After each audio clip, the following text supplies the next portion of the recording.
दोस्तों इसके पहले हमने एक वीडियो अपलोड किया था और उस वीडियो में पूछा था आपसे कि आप लोग अगर 4th सेमेस्टर का कोई सब्जेक्ट सबसे पहले पढ़ना चाहोगे तो क्या पढ़ना चाहोगे।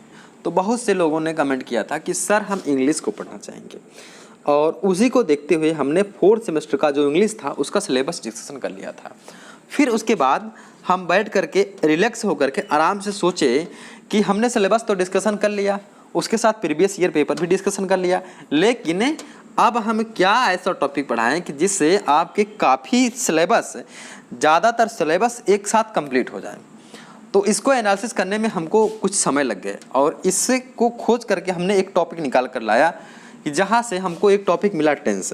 अब इस टेंस को हम जब पढ़ेंगे तो यहाँ से कितने टॉपिक क्लियर होंगे हम आपको बताते हैं।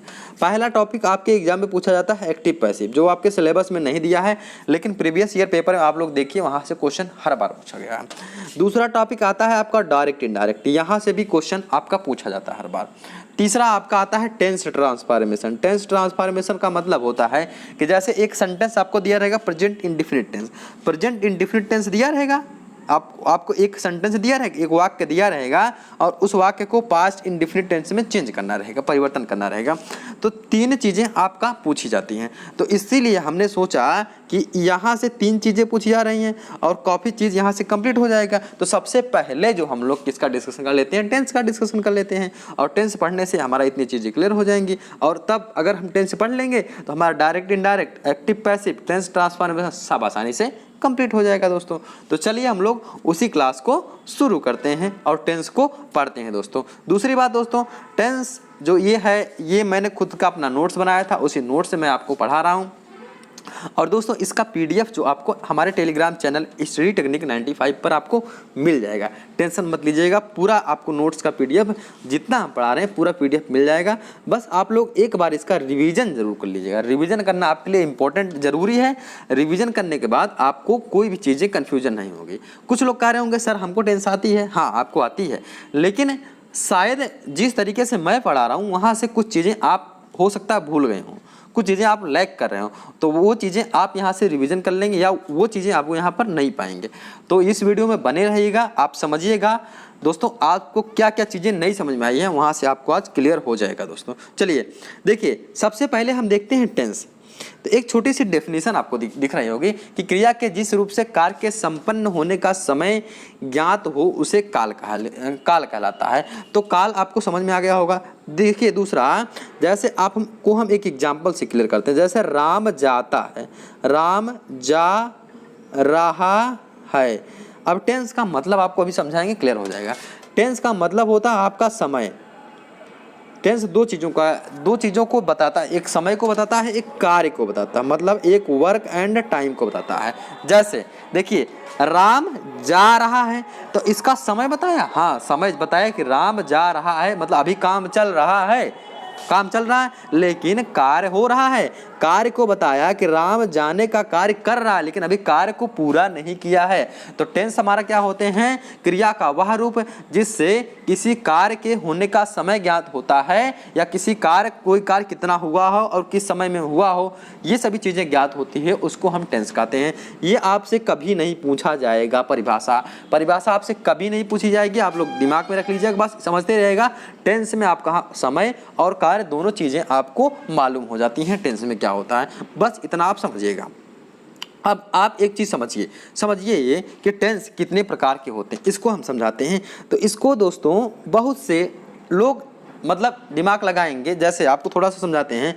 जैसे मान लीजिए हमने लिखा कि राम जा रहा है।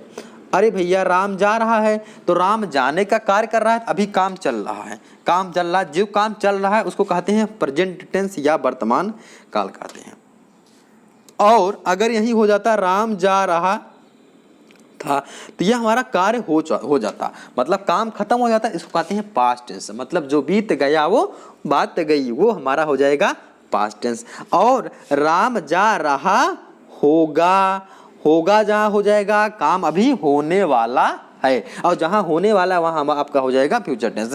तो समझिए टेंस को आप बांटिए, क्या तीन प्रकार से ज़्यादा टेंस होंगे, हमने बांटा 3 ही मिला, present tense, past tense, future tense. क्या मिला?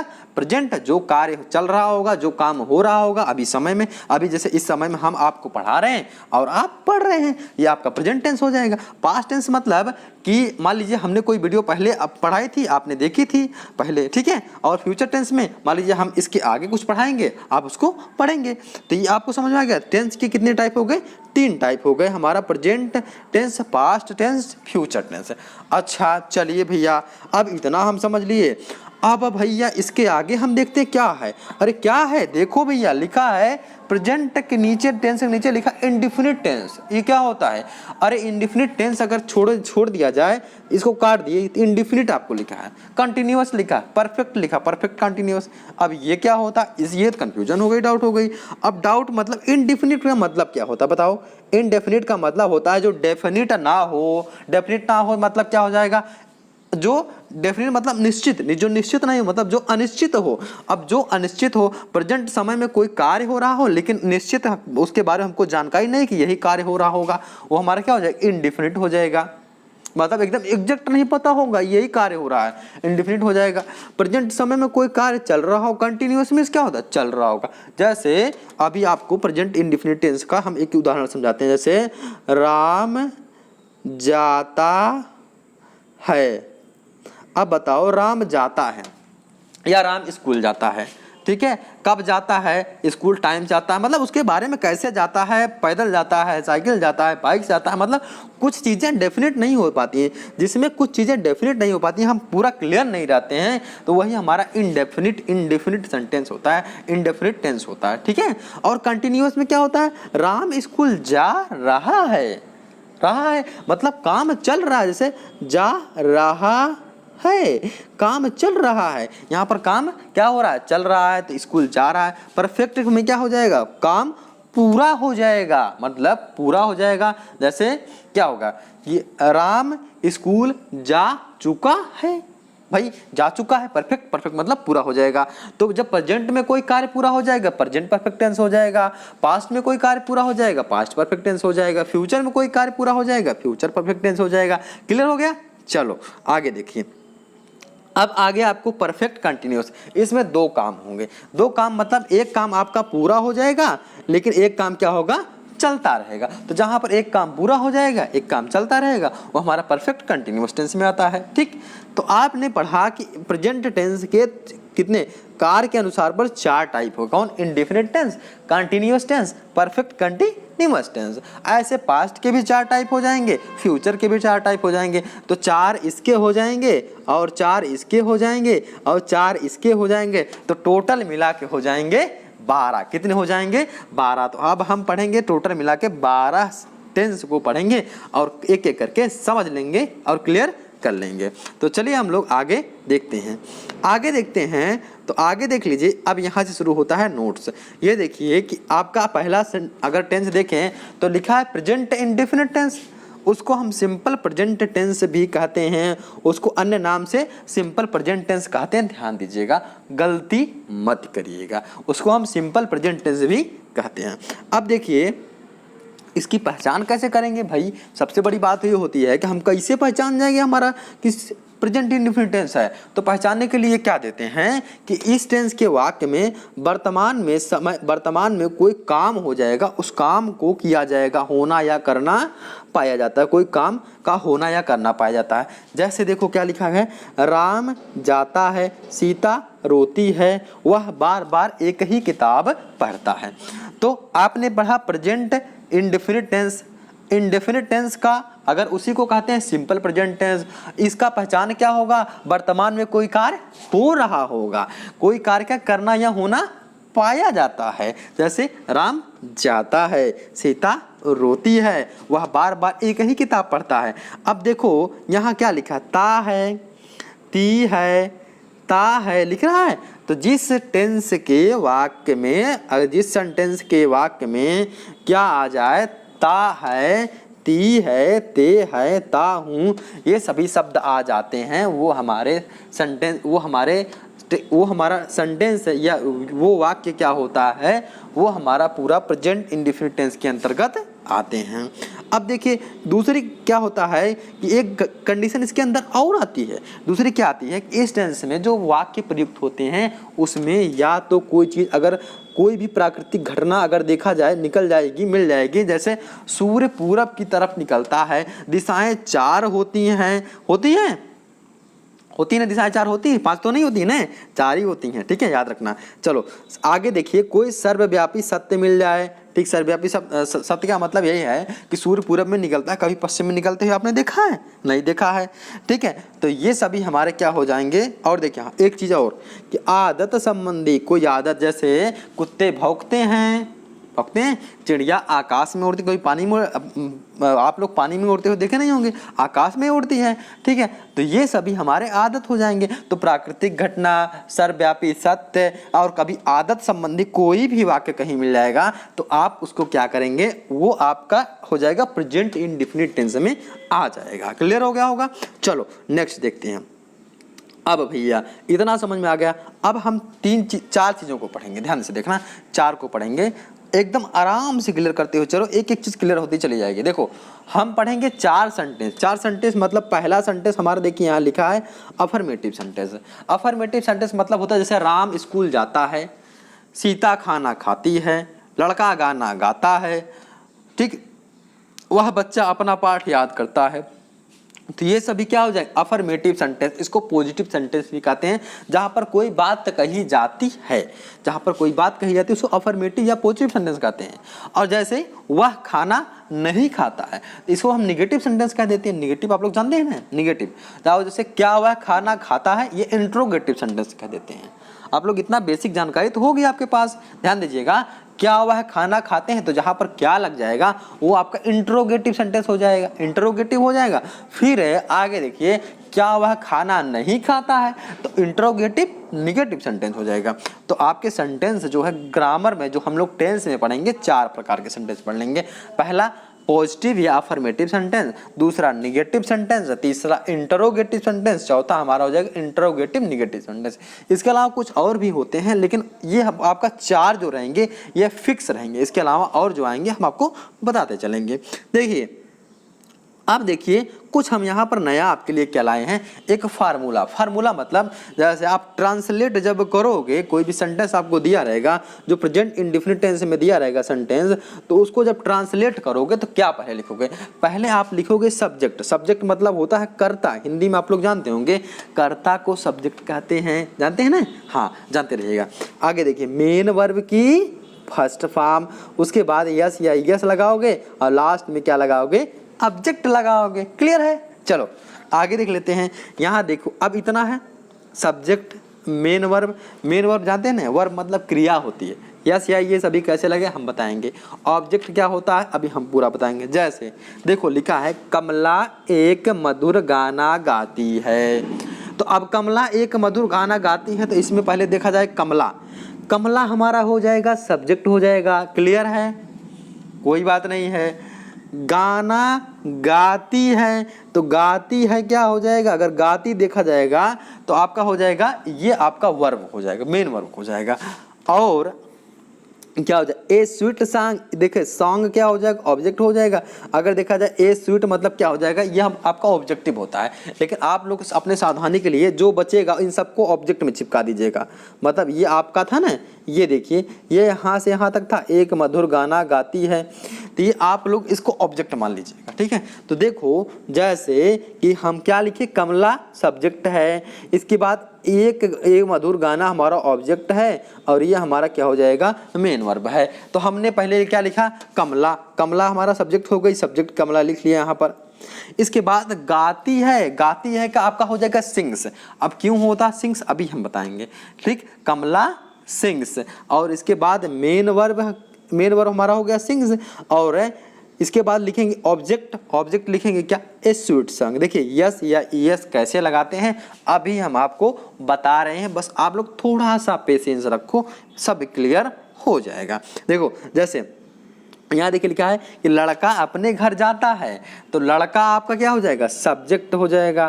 तो लड़का आपका सब्जेक्ट हो जाए, द बॉय लिखा है। ठीक है, अब देखिए जाता है तो गोज हो जाएगा, क्या हो जाएगा, हो जाएगा मेन वर्ब। अब देखिए टू हिज हाउस, क्या हो जाएगा यहाँ पर आपका हो जाएगा टोटल ऑब्जेक्ट, इसको हम बना के लिख देंगे। उससे देखा जाएगा हिज हाउस ऑब्जेक्ट, लेकिन सबको हम ऑब्जेक्ट मान के आप लोग लिख लेंगे, ठीक है। आगे देखिए, वह अपना पाठ याद करता है, ही लर्न्स हिज लेसन, वह अपना पाठ याद करता है। अब देखो ध्यान से कि भैया आप लोग पूछेंगे कि यहाँ पर यस लगा है लर्न्स में यस लगा है, सिंग्स में यस लगा है, गोज में यस लगा है, ये क्यों लगा है? पहले हम इसको देख लेते हैं, थोड़ा सा देख लेते हैं। इसके पहले देखिए एक कंडीशन होती है। कंडीशन क्या होती है? अंग्रेजी भाषा में आपका वर्ड की कितने फॉर्म होती हैं आप लोग जानते होंगे, कमेंट बॉक्स में कमेंट करिएगा कितनी फॉर्म होती हैं। फर्स्ट एक फॉर्म होती है, दो फॉर्म होती है, तीन फॉर्म होती है, कितनी फॉर्म होती है? ठीक है, फर्स्ट सेकंड थर्ड फॉर्म होता है, ठीक है। आपके तीन फॉर्म होती है वर्ड की, ठीक है। वर्ड नहीं दोस्तों, वर्ब की तीन फॉर्म होती है। वर्ब मतलब क्रिया की तीन फॉर्म होती है, ठीक है।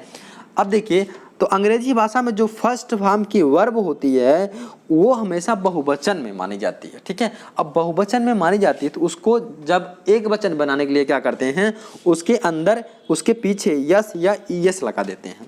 अब देखिए, यस किसके पीछे लगाएंगे, ईएस किसके पीछे लगाएंगे? अगर क्रिया के अंत में मतलब वर्ब के अंत में O double S C H या यक्स होता है, ठीक, तो ही सी इट के स्थान पर ही सी इट जब भी आपका क्या आ जाएगा, सब्जेक्ट आ जाएगा, ही सी इट या एक वचन करता मतलब सिंगुलर नंबर नाउन के साथ अगर आ जाएगा या सिंगुलर नंबर सब्जेक्ट के साथ आ जाएगा तो उसके स्थान पर ईएस लगाने। कब? जब O double X C H X रहेगा। तो आप लोग ध्यान रखिएगा, O double S C H X. देखिए यहाँ हम लिख देते हैं कि जब आपका ओ डबल एक्स और सी एच और एस रहेगा, ठीक है, O double S C H. और दोस्तों दोबारा एक बार हम लोग देख लेते हैं, O double S C H X रहेगा। क्या रहेगा? O double S C H X. यहाँ पर हम लोग लिख लेते हैं, अभी देखिए काम आएगा, O double S C H और एक्स, ये चार चीज़ें रहेंगी, ठीक है। अब देखिए यहाँ क्या लिखा है, सिंग लिखा है, ठीक है। तो कुछ नहीं लिखा है तो ये आपका ओ रहेगा, अगर डबल एस रहेगा, सी एच रहेगा, एक्स रहेगा तो ही आपका क्या आ जाएगा, ई एस आएगा। लेकिन यहाँ पर नहीं है तो ई एस नहीं लगाएंगे, सिंपली एस लगा देंगे। यहाँ देखो ओ लिखा है, तो यहाँ देखिए ओ आ गया है, ओ लिखा है ई एस इसी लगा देंगे, ठीक है। यहाँ देखिए लर्न लिखा है तो लंस लगा देंगे। देखिए कमला हमारा क्या है, सिंगुलर मतलब एक वचन है ना, एक वचन मतलब जहाँ पर कोई व्यक्ति अकेला होता है एक वचन से, एक लड़का है एक वचन, बहुत से लड़के बहुवचन, ठीक है। तो एक लड़का हो जाएगा तो हमारा एस लगेगा, ठीक है। अगर उसके क्रिया के अंत में क्या होगा, ओ होगा, डबल एस होगा, सी एच होगा, एक्स होगा तो ई एस लग जाएगा। इसके अलावा अगर कुछ अन्य शब्द रहेंगे, अन्य कोई लेटर होगा तो हमारा क्या लग जाएगा, यस लग जाएगा, ठीक है। क्लियर हो गया होगा। चलिए अब थोड़ा सा और देख लेते हैं, क्या है कि लिखा है, हिंदी भाषा में माताजी, पिताजी, गुरुजी आदि सम्मानित व्यक्तियों के लिए बहुवचन की क्रिया आती है, किंतु इनसे एक व्यक्ति का बोध होता है, इसीलिए अंग्रेजी भाषा में इनके साथ एक वचन की क्रिया आती है। जैसे पिताजी हमें पढ़ाते हैं, ठीक है, तो हो जाएगा द फादर टीच अस। क्या हो जाएगा, टीच अस, ठीक है। टीच अस, सी एच के बाद आपने पढ़ा था कि ई एस लग जाता है, अभी हम आपको बताए हैं, तो हो जाएगा द फादर टीच अस, ठीक है। आगे देखिए नेक्स्ट हम लोग देखते हैं। अब देखिए हमने पढ़ा कि ही सी इट या एक वचन कर्ता के साथ क्या लगता है, सब्जेक्ट में एस या ई एस लगता है, आपने पढ़ा जैसे एस लगता है। लेकिन अगर आई वी यू दे रहेगा तो क्या होगा, आई वी यू दे या बहुवचन कर्ता के साथ क्या हो जाएगा, तो कर्ता के साथ वर्ब की फर्स्ट फॉर्म आ जाएगी और यस या ई एस क्या हो जाएगा, नहीं लगेगा।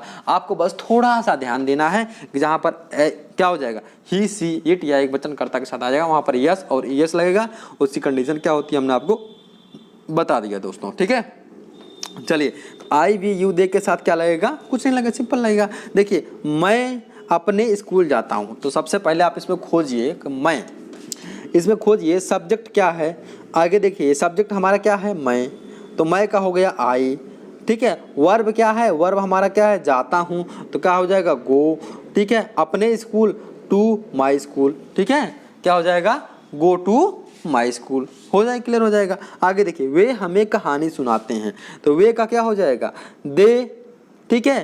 कहानी सुनाना, सुनाना का क्या हो जाएगा, tell us story, they tell us story. आसान है, बहुत कठिन नहीं है। आगे देखिए, लड़के अपना पाठ याद करते हैं, the boys learns their lesson. अब देखिए यहाँ क्या हो जाएगा, दियर लेसन, क्या हो जाएगा, दियर लेसन, क्योंकि प्लूरल नंबर का आपका नाउन है यहाँ पर, नहीं सब्जेक्ट प्लूरल नंबर है, सब्जेक्ट जो है आपका प्लूरल नंबर है, तो यहाँ पर प्लूरल नंबर हो जाएगा दियर लेसन। देखिए नोट देख लीजिए, यह ध्यान रखा जाए कि प्रेजेंट इंडेफिनिट टेंस के वाक्यों में इज, एम, आर, एम का प्रयोग नहीं होता है। दोस्तों इस वीडियो को थोड़ा सा आप लोग पोर्ट्रेट मोड में करके देखेंगे तभी क्लियर होगा, क्योंकि बहुत छोटे छोटे शब्द लिखे हैं। थोड़ा सा आप लोग छोटे छोटे देखिए, आपको जो लिखे गए हैं नोट्स बनाए गए हैं इस पर्पज़ से नहीं बनाया गया था दोस्तों कि आपको पढ़ाना है, इसलिए बहुत पहले का नोट्स हमने बनाया था, ठीक है। तो इसको थोड़ा सा आप लोग एडजस्ट करके समझने की थोड़ा सा आप क्वालिटी वीडियो को बढ़ा दीजिएगा, क्योंकि हो सकता है आपको दिखाई ना पड़ रहा हो, ठीक है। तो आप लोग इसका क्वालिटी बढ़ा कर देखेंगे तो समझ में आ जाएगा।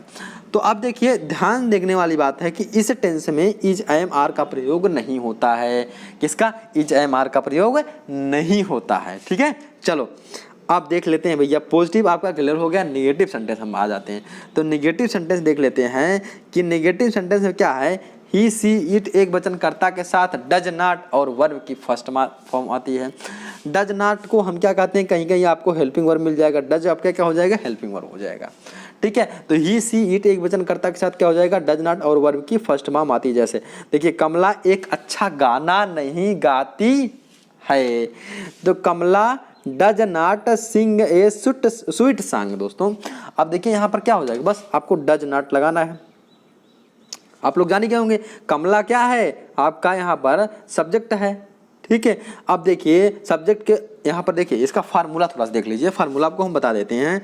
फार्मूला आप लोग अगर फार्मूला आप लोग थोड़ा सा आप लोग दिमाग में सेट कर लेंगे ना, तो सेंटेंस बनाना कोई बड़ी बात नहीं, सब आसानी से बन जाएगा। बस एकदम बस आसानी से आपको दिमाग में ये फार्मूले आप लोग ने लिख लीजिएगा, फार्मूले लिख करके एक दो बार पढ़ लीजिएगा, फिर उसके बाद सेंटेंस आप बनाएंगे आराम से आपको बन जाएगा, कोई ज़्यादा टफ वाली बात नहीं है। देखिए क्या लिखा है, पहले सब्जेक्ट आएगा, उसके बाद क्या आएगा, डू या डू डज नॉट आएगा, डज या डू नॉट। अब बताओ डज या डू किसके साथ आएगा, अभी हम बता रहे हैं। उसके बाद नॉट आएगा, फिर मेन वर्ब की फर्स्ट फॉर्म आएगी, फिर ऑब्जेक्ट आएगा, फिर बचा हुआ जो अदर वर्ड आ जाएगा ये आ जाएगा। तो आप लोग ध्यान रखिएगा। तो ये बताओ, ये पहले वाले में कमला हमारा सब्जेक्ट हो गई, ठीक। उसके बाद सब्जेक्ट हमारा सिंगुलर है, एक वचन है, एक वचन के साथ क्या आता है, डज आता है, तो डज आ गया भैया, फिर नॉट आ जाएगा, नॉट आ जाएगा ना, यहाँ तक तो आपका क्लियर हो गया। फिर मेन वर्ब की फर्स्ट फॉर्म आ जाएगी, तो मेन वर्ब क्या है, गाना गाना, वही गाना गाना हमारा सिंग है, और बचा है जो ए स्वीट सॉन्ग, ए स्वीट सॉन्ग आपका हो जाएगा। क्लियर हो गया होगा आपको।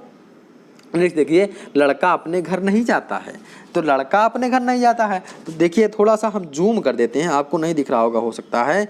यहाँ देखिए लिखा है कि द बॉय, लिखा है the boy does not go to his house, ठीक है। क्या हो जाएगा, दी बॉय आपका क्या हो जाएगा, यहाँ पर सब्जेक्ट हो जाएगा, डज आपका हेल्पिंग वर्ब हो जाएगा, नॉट आपका नेगेटिव वर्ड हो जाएगा, गो आपका क्या हो जाएगा, मेन वर्ब हो जाएगा, फर्स्ट फॉर्म हो जाएगा, टू हिज हाउस आपका ये ऑब्जेक्ट में आ जाएगा। क्लियर हो गया होगा। चलो आगे देख लेते हैं, इसको थोड़ा छोटा करते हैं। यहाँ देखिए लिखा है, देखिए ध्यान से, थोड़ा सा छोटा कर, हाँ देखिए यहाँ पर लिखा है आपका दोस्तों, थोड़ा सा बड़ा कर लेते हैं। हाँ यहाँ पर लिखा है कि वह अपना पाठ याद नहीं करता है। दोस्तों यहाँ जाता है नहीं होगा, करता है, ठीक है। तो याद नहीं करता, he does not learn his lesson, वह अपना पाठ याद नहीं करता है, तो ही आपका हो जाएगा। ये आसानी से कर लेंगे ना, ही देखिए क्या, वह आपका सब्जेक्ट हो जाएगा, नहीं डज नॉट लग जाएगा, डज नॉट हो जाएगा, देखिए ही डज नॉट हो जाएगा। यहाँ पर थोड़ा सा हम जूम करके आपको दिखाते हैं। यहाँ देखिए क्या हो जाएगा, he does not learn his lesson, learn his lesson आपका हो जाएगा, आसानी से आ जाएगा, क्लियर हो जाएगा। चलिए नेक्स्ट हम आगे बढ़ते हैं। अब देखिए डज नॉट का काम हो गया, तो आपका बचा अब डू नॉट। अब डू नॉट हम लोग देखते हैं डू नॉट में क्या होता है। तो डू नॉट का कंडीशन लिखते हैं कि जब आई, वी, यू, दे और एक वचनकर्ता के साथ, एक वचन नहीं दोस्तों बहुवचनकर्ता के साथ जब कोई भी क्रिया आती है तो वहाँ डज नॉट नहीं आता, क्या आता है, डू नॉट आ जाता है। जैसे देख लेते हैं आपका, वे अपने स्कूल नहीं जाते हैं, लिखा वे अपने स्कूल नहीं जाते हैं। तो ये देखिए यहाँ पर क्या, वे देखिए यहाँ पर घेरा बना है, वे सब्जेक्ट है, अपने स्कूल क्या हो जाएगा, अपने स्कूल क्या हो जाएगा, टोटल ये ऑब्जेक्ट हो जाएगा, ये अदर वर्ड नहीं होगा, ये टोटल मिला के आपका क्या हो जाएगा, ऑब्जेक्ट हो जाएगा।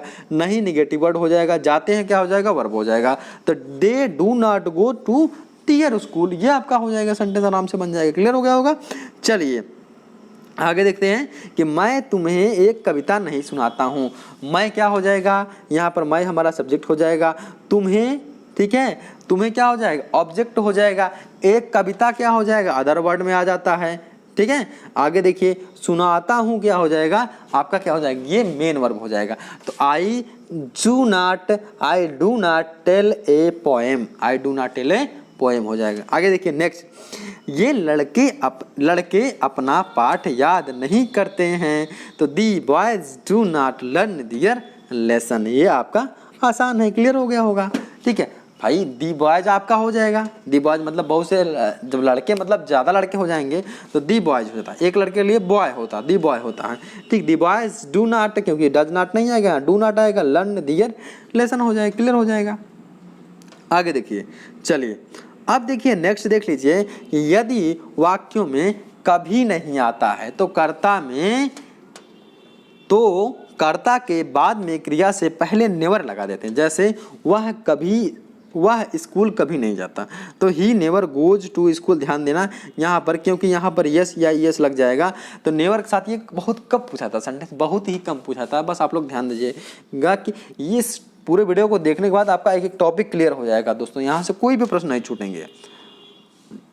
तो देखिए लिखा है, he never goes to the school, to school, वह अपने स्कूल नहीं जाता है। आगे देख लीजिए कि नेक्स्ट क्या है कि अच्छे लड़के कक्षा में शोर नहीं मचाते हैं, तो हो जाएगा the boys never makes a noise in the class. तो क्या हो जाएगा, कब नहीं यहाँ पर कभी नहीं होगा दोस्तों, कभी नहीं, ठीक है। तो कभी नहीं मतलब हो जाएगा नेवर, जहाँ पर कभी नहीं होगा वहाँ पर नेवर हो जाएगा। बाकी आपका जो पहला वाला आपने सिंपल सेंटेंस पढ़ा था उसी के बेस पर ये जो है चेंज होगा। बस ये आपका नेवर लग जाएगा, निगेटिव वाला काम यहाँ पर, यहाँ डज नॉट नहीं लगा, बस नेवर हो जाएगा। जहाँ पर कभी नहीं दिया रहेगा वहाँ पर नेवर लग जाएगा, और बाकी आपका सिंपल सेंटेंस जो आपने ट्रांसफॉर्म किया था उसी प्रकार से चेंज होगा दोस्तों। चलिए यही आपके साथ यहाँ पर दिया होगा। देखिए डू नॉट या डज नॉट के साथ वर्ब की क्या होती है, क्या होता है, फर्स्ट फॉर्म के साथ यस या यस नहीं जोड़ा जाता है, ठीक है। नेवर के साथ डू नॉट डज नॉट का प्रयोग नहीं करते हैं, मतलब जब नेवर लगाएंगे तो डू नॉट डज नॉट का प्रयोग नहीं करेंगे, वही तो हम आपको बता रहे हैं, ठीक है। नेवर के साथ डू नॉट या डज नॉट का प्रयोग नहीं करेंगे, और जब आप डू नॉट डज नॉट का प्रयोग करेंगे तो यस या यस का प्रयोग नहीं करेंगे। देखिए ध्यान दीजिए, थोड़ा सा आप लोग कंफ्यूज हो जा रहे हैं। देखिए यहाँ पर डू नॉट लगा था, यहाँ पर डू नॉट लगा था, तो यहाँ कहीं यस यस लगा, टेल्स में टेल्स लगा, लर्न में लर्न्स लगा, नहीं लगा। तो जहाँ पर डू नॉट डज नॉट लग जाएगा ना, वहाँ यस यस नहीं लगा, यस यस आपका सिर्फ वही पॉजिटिव वाले में, शुरुआती वाले में जो लगा था उसी में ही लगेगा, निगेटिव में नहीं लगेगा यस यस, ध्यान देना। लेकिन आपका नेवर वाले में यस या यस लग जाएगा, यहाँ पर डू नॉट डज नॉट नहीं लगाते, लेकिन यहाँ पर यस या यस लग जाएगा, ठीक है। यही आपको बताएंगे, ठीक है। तो अब देखिए हम लोग क्या पढ़ेंगे, इंटरोगेटिव सेंटेंस। तो दोस्तों आज बस इतना छोटा सा पढ़ेंगे, आज का डेमो क्लास समझ लीजिए कैसा था। तो कमेंट करके आप लोग बताइएगा, और इसका PDF हम टेलीग्राम चैनल पर आपको भेज देंगे, वहाँ से आप लोग देख लीजिएगा और एक बार पढ़ लीजिएगा पूरा अच्छे से, क्योंकि इसमें बहुत डिटेल दिया गया है दोस्तों। तो आप लोग कमेंट करके बताइए क्या आपको समझ में आया है कि नहीं आया है। जैसा होगा इसका एडवाइस ज़रूर हमको राय ज़रूर दीजिएगा, और PDF आपको उसको टेलीग्राम चैनल पर मिल जाएगा, वहाँ से डाउनलोड कर लीजिएगा दोस्तों। तो दोस्तों पढ़ाई को जारी रखिए, मिलते हैं नेक्स्ट वीडियो में, तब तक के लिए अपना ख्याल रखिए। जय हिंद, वंदे मातरम।